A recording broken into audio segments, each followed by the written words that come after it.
Hey bookworms, I've just finished reading this book by Asne Seierstad, who is also the writer of the bookseller of Kabul, which became one of the best-selling Norwegian books of all time, so she's very well for that.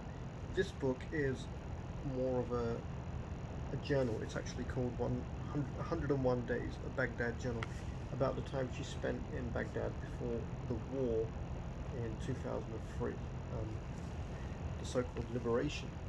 I say the so-called liberation, but when you get to the last chapter, there's only three sections in this book: before, during, and after. Before the war, during the war, and after the war.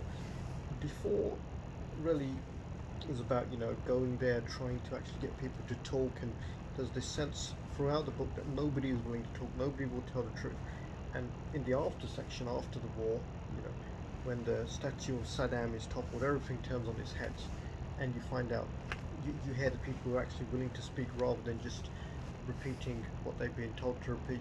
There is no dignity without Saddam and this and that. Everybody is lying all the time because if they don't lie, they're afraid. If they ever criticize Saddam, they're afraid. Now I want to read a book about Saddam Hussein because, interestingly, he was always secular, but then he figured out that if he pretended to be a strict Muslim, he'd be able to control the people better, and then of course he started murdering all the Shias. And only in the after section do you hear the stories about what happened to Shias, because the journalist at that point was able to actually get some of the people to speak before they had been too afraid. It's an interesting book. It's a good read. It's not one of my favourites. I don't know. The writing style just wasn't that engaging, even though what she was writing about was so powerful. It's always powerful when you read about these horrible things, these terrible things. Children murdered, burnt to death, this and that in war.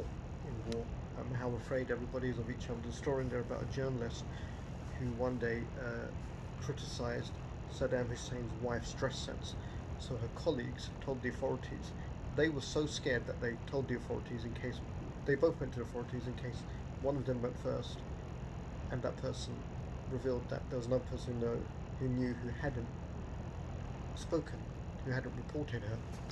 So anyway, this journalist who criticised Saddam's wife's dress sense was she had her tongue cut out. She was beaten to within an inch of her life. Cigarettes put out all over her body and then dumped on her parents' doorstep. Normal behaviour under the Ba'ath Party, Saddam Hussein's party. Of course, all the civilians, shouting, "Oh, we'll protect Saddam. Saddam is our life," isn't it? As soon as the war started, they fled. Nobody wanted to protect Saddam. Everyone hated him. There's even a story in there about a schoolboy, who once told a joke, and it's recounted by a friend of his in the after section, the final section. And the joke was that Saddam Hussein decides that anybody who wants to leave Iraq can apply for a passport. So there's a queue of thousands and thousands of people, and Saddam himself goes just to see how many people are there, but he wears a disguise. And when he gets in front of the queue, he says to the official, the passport official, I guess, "I want to leave Iraq." Then he takes his disguise off, and everyone says everybody sees it's Saddam. Then when he turns around, the queue has evaporated. This queue of thousands of people, and when he asks the passport official what happened, he says, "When people realised you wanted to leave, they all wanted to stay." So anyway, that joke had the boy disappeared along with his entire family. He's probably tortured, murdered, whatever. Yeah, really. One thing that book did was make me want to learn more about Saddam. He's a nasty character. You know, an absolute dictator, tyrant. Although I must admit, when I saw the pictures on the news of him being beaten to death in the street after the Arab Spring, for some reason I felt for the guy. I thought, does anybody deserve to die like that?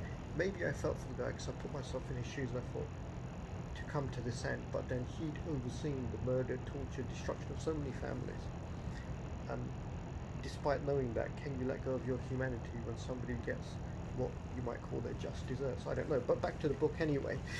Interesting read, good read. And maybe I just didn't like the writing style. I mean, when I think back about the story, when I'm not reading it, I'm just recording it, I think, now I've just literally finished the book a few minutes ago and I'm thinking, wow. But while I was writing it, I wasn't really that gripped by it. But anyway, it's worth reading. Very good book, very good content, very interesting, but maybe just not my type of writing style. I would recommend it. If somebody said, "Have you read this?" Yes. Would you recommend it? I'd say yes. I'll give it a 7 out of 10. 6 out of 10. I'm feeling harsh.